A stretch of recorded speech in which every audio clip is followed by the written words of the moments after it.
안녕하세요. 레이나 맘입니다.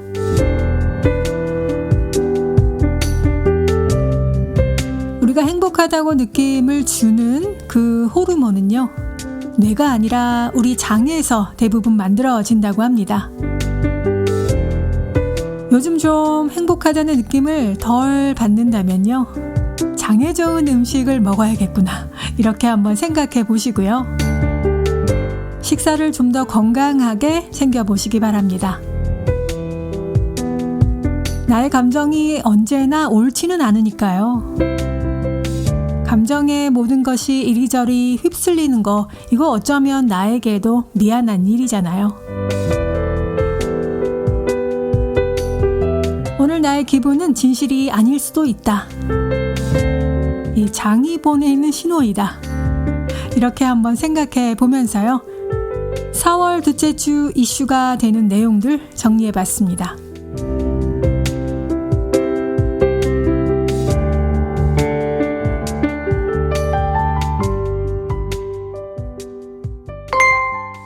생각지도 못했던 얼음의 살림 활용법 4가지 알려드리겠습니다. 주름진 옷을 그냥 꺼내 입을 수도 있지만요, 이왕이면 주름 없이 깔끔한 옷을 입는 게 훨씬 좋죠. 이럴 때 건조기에 각 얼음 3-4개와 함께 옷을 넣고 15분 동안 돌려주면 주름을 펼 수 있습니다. 얼음이 녹으면서 생성된 물이 건조기와 함께 수증기를 생성해서 이 증기가 마치 스팀 다리미처럼 옷감의 섬유를 느슨하게 만들어줘서 주름을 펴는 데 도움을 준다고 합니다. 또한 건조기의 회전을 따라 옷감이 골고루 회전하면서 증기를 골고루 쓸 수 있게 도와준다고 해요. 또 얼음은 이 텀블러를 세척할 때도 굉장히 유용한데요. 입구가 좁고 또 깊숙한 텀블러는 손이 잘 들어가지 않잖아요. 그 안에 이 물때 어떻게 하면 좀 깔끔하게 닦을 수 있을까 고민할 때가 저도 있는데, 여기에 각 얼음을 절반 정도 채워주고요. 살균이나 항균 효과가 있는 이 굵은 소금 1스푼을 넣어서 흔들어주면 텀블러의 안쪽까지 손쉽게 세척이 가능하다고 합니다. 냉동실에 얼음은 집집마다 다 있으니까요. 정말 손쉽게 사용 잘 할 수 있을 것 같으네요.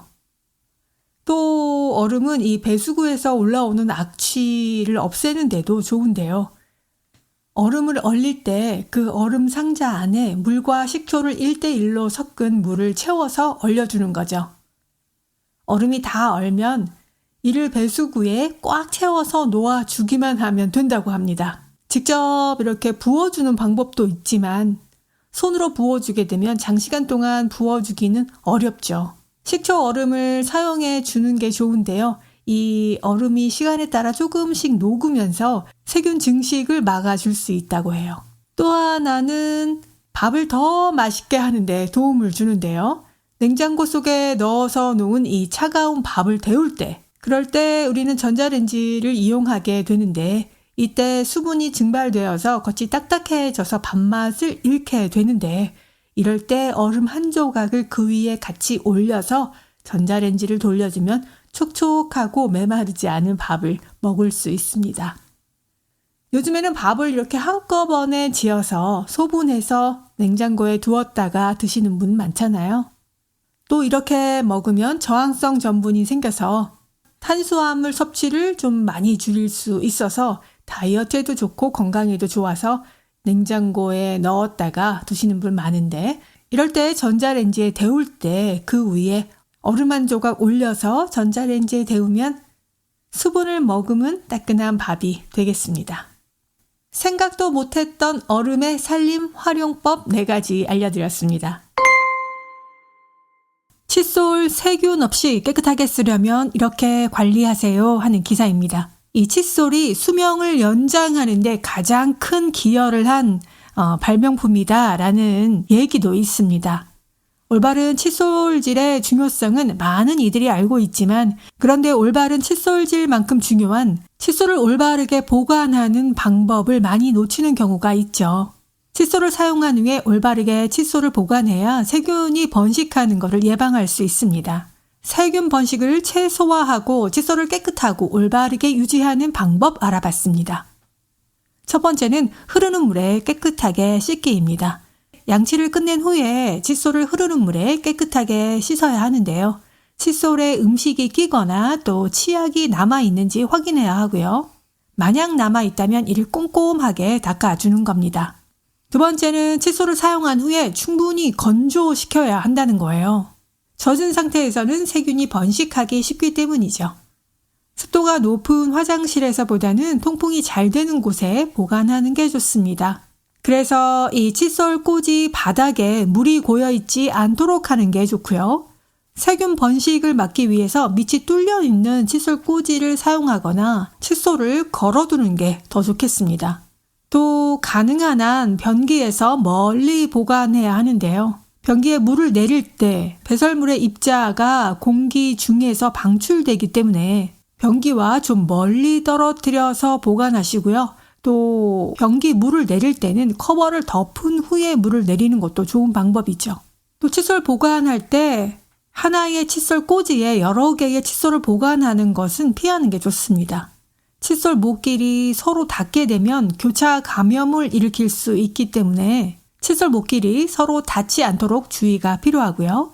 세면대에 이렇게 칫솔을 눕혀서 보관하는 경우도 있는데 칫솔 모가 먼지나 불순물에 오염될 수가 있기 때문에 세워서 보관하는 게 좋겠습니다.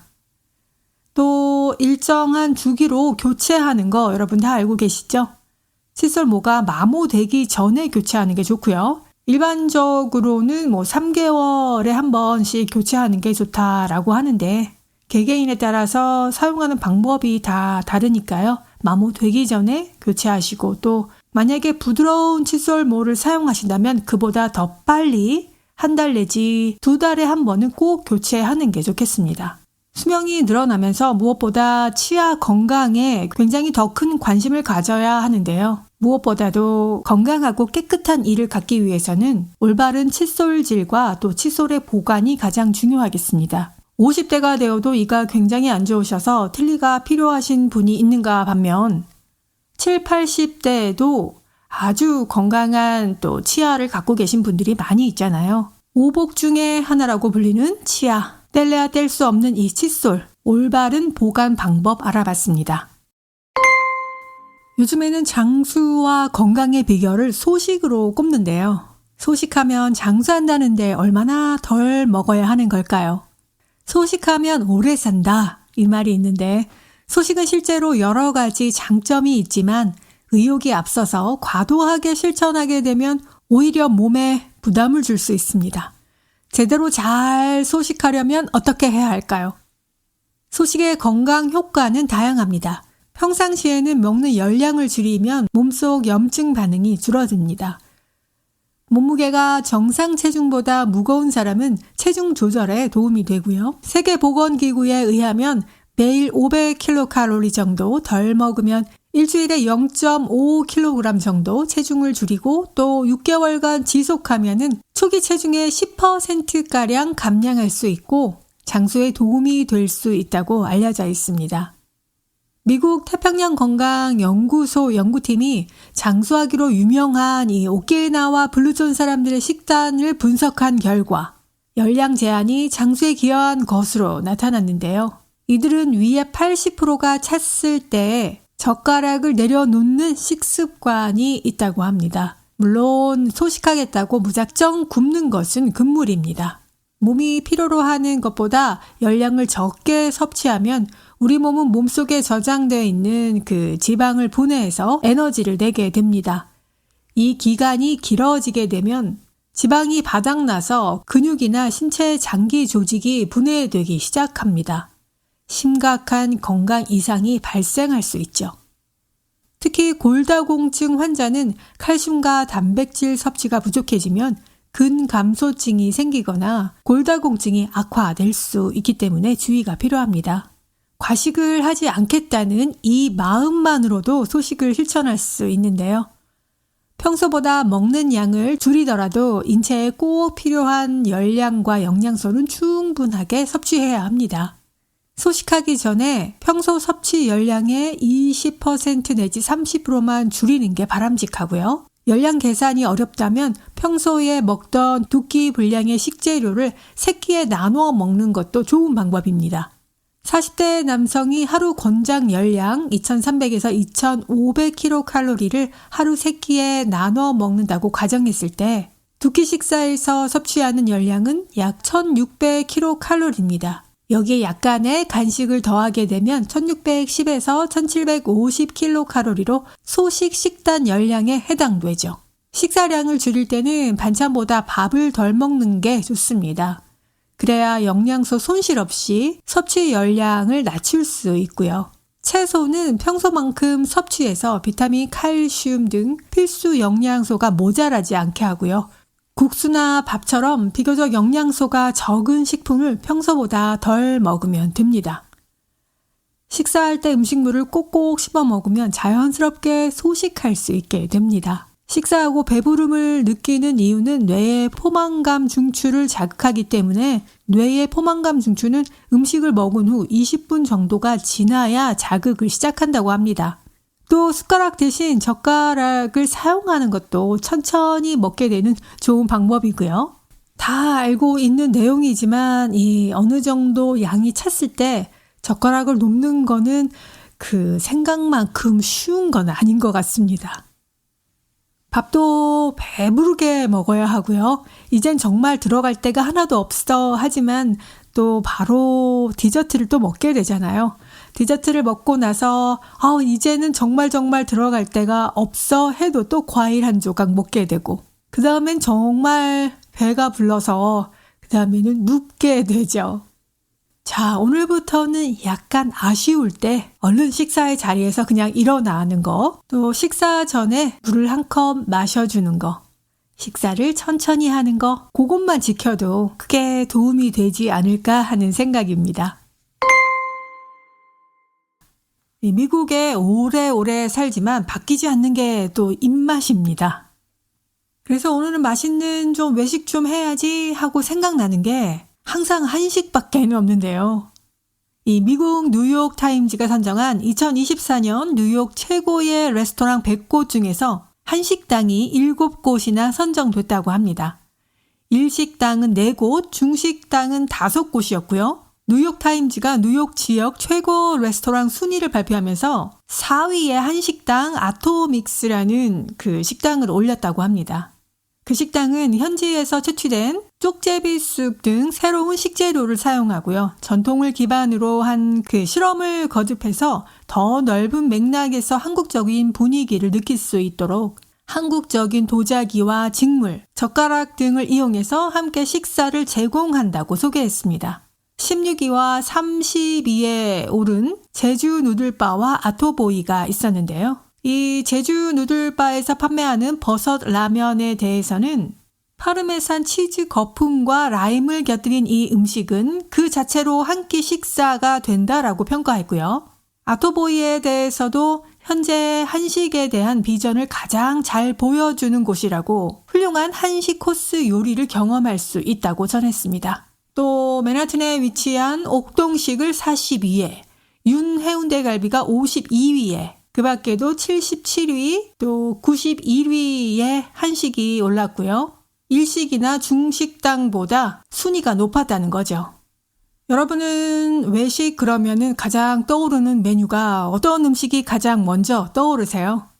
미국에 살다 보니 이 집에서 만드는 음식도 아주 순수한 한식이라기보다는 다국적 음식이 될 때가 많이 있어요. 그래서 외식을 할 때는 한식당을 역시 또 찾게 되는데요. 어렸을 때는 부모님의 밥상에 나물이나 이런 반찬을 보고 왜 이런 걸 좋아하실까? 나는 이게 좋은데 이렇게 생각했는데 점점 나이가 들다 보니까 그 부모님이 좋아하시던 바로 그 음식을 찾게 되더라고요. 한국 음식은 손맛이다 그러잖아요. 중국 음식은 불맛이다 그러고요. 일식은 칼맛이다 이러는데요. 정말 이 똑같은 된장찌개 하나도 집집마다 전부 맛이 다르고요. 똑같은 재료를 넣고 똑같이 끓여도 집집마다 이 다른 밥상의 분위기가 있는 것 같아요. 집에 문 열고 탁 들어갔는데 바글바글 끓는 소리와 함께 김치찌개 냄새가 확 퍼지면 그날의 그 피로가 싹 해소되면서 그 가장 한국적인 따뜻하고 매콤한 국물을 입에 딱 넣는 순간 오늘의 피곤함이 싹 사라지는 그런 음식의 힘이 분명히 있는 것 같습니다. 자, 뉴욕타임즈가 선정한 뉴욕의 100대 음식점 중에서 한식당이 7곳을 차지했다는 소식 전해드렸습니다. 최근에 업데이트되는 최신 뉴스를 보면은 음식 보관에 대해서 자주 나오는데요. 그냥 냉장고에만 넣으면 되는 거 아니야? 저도 이렇게 생각을 했었는데 잘못된 음식 보관법으로 인해서 위험에 처할 수도 있다고 합니다. 들깨가루, 고춧가루 같은 이 식재료가 올바른 방식으로 보관을 해야 한다면 보관 방법이 이 품질뿐만 아니라 안전에도 영향을 끼친다고 해요. 들깨가루는 상온 보관하면 절대 안 되는데요. 냉장 보관을 했다가 사용하기 전에 상온에 잠시 꺼내 두는 것도 매우 주의가 필요합니다. 들깨가루 속의 식물성 기름이 산소와 만나면서 산화되는데요. 그 과정에서 열이 발생할 수 있다고 해요. 이 열이 어쩌다가 발화점을 넘기게 되면 화재로 이어질 수 있고요. 특히 또 이게 뭉쳐 있다면 열이 빠르게 올라갈 수 있어서 더 위험하다고 합니다. 그래서 들깨가루는 덩어리 지지 않게 잘 펴서 밀폐 용기에 넣어서 냉장 보관하는 게 좋고요. 또 밀가루는요, 공기 노출을 최대한 피해서 서늘한 곳에 보관하는 게 좋습니다. 밀가루도 다른 곡물처럼 이 습도에 취약하고요. 밀가루를 기온이 높은 곳에 두면 밀에 포함되어 있는 단백질의 변성이 일어날 수 있습니다. 글루텐이 잘 형성되지 않아서 밀 특유의 쫀득한 식감이 떨어지게 되는 거죠. 품질 저하를 막으면서 오래 보관하려면 밀봉해서 냉동실에 두는 것이 가장 좋습니다. 만약에 밀가루에서 쉰 냄새가 나거나 곰팡이가 슬었다면 전량을 폐기해야 되겠죠.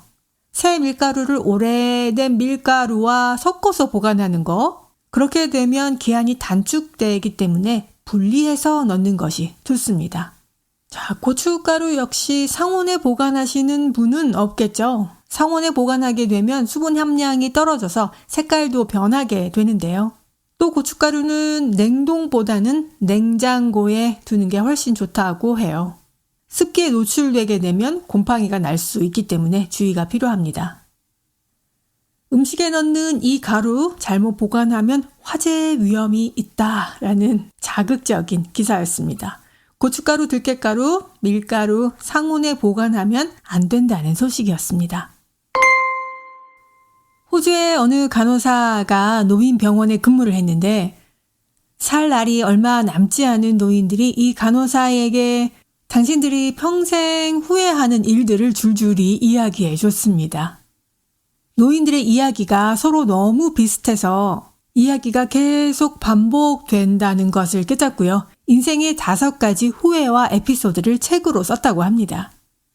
첫 번째는 나는 자신에게 정직하지 못했고 그래서 내가 살고 싶은 삶을 사는 대신 내 주위 사람들에게 보이기 위한 삶을 살았다. 이렇게 후회하고 있습니다. 가장 이건 중요하고 중요한 이야기 같아요. 나의 인생인데 정작 나를 위해서 살지 않고 사람들한테 보여지는 것만을 위해서 급급하게 그것들을 위해서 살았다는 거죠. 정말로 내가 원하는 게 뭔지, 나는 어떤 삶을 살고 싶은지 이거는 정말 다시 한번 생각해 봐야 될 문제인 것 같습니다. 두 번째는 그렇게 죽어라고 일할 필요는 없었다입니다. 일을 좀 덜하고 가족과의 시간을 더 많이 보냈어야 했다. 어느 날 돌아보니 애들은 다 컸고 배우자는 멀어져 있더라. 너무 열심히 일만 하고 이 다음에 그렇지만 시간은 계속 흐르고요. 세월은 기다려주지 않는다는 거죠. 세 번째는 내 감정을 솔직하게 표현하면서 살지 못했다. 내 속을 털어놓을 용기가 없어서 꾹꾹 참으면서 살다가 병이 나기까지 했다. 또 네 번째는 친구들과 좀 더 연락하면서 살았어야 했다. 다들 죽기 전에 이렇게 얘기하더라. 친구 누구누구 한번 보고 죽었으면 이런 생각이요. 다섯 번째는 행복은 결국 내 선택이었다. 좀 더 행복할 수 있었는데 겁이 나서 변화를 선택하지 못했고 튀면 안 된다는 생각에서 남들과 똑같은 일상을 반복했다라고 합니다. 그러는 걸 보면은 어떤 산의 정상에 올라서 깃발을 딱 꽂고 정말 이건 성공이야 해서 정상을 오르는 삶보다는 지금 주어진 이 길에서 나의 보폭대로 오늘 날씨에 행복하고 또 오늘 만나는 사람과 행복한 만남을 가지고 이 다음이 아니라 바로 오늘 내가 원하는 행복을 잘 누리는 것이 조금은 그래도 후회를 덜 하게 되는 삶이 아닐까 하는 생각을 해봅니다. 그런데 이런 글들은 예전에도 있었고요. 우리가 글로는 충분히 그렇지 하지만 똑같이 우리는 여전히 그대로의 삶을 살고 또 그들이 후회했던 모든 것들을 우리도 똑같이 물려받아서 똑같이 후회를 하게 된다는 게 참 아이러니하긴 합니다. 노인병원에서 노인들이 말하는 가장 인생에서 후회되는 공통적인 5가지 알려드렸습니다. 지금까지 레이나 맘이었습니다. 여러분 행복하세요.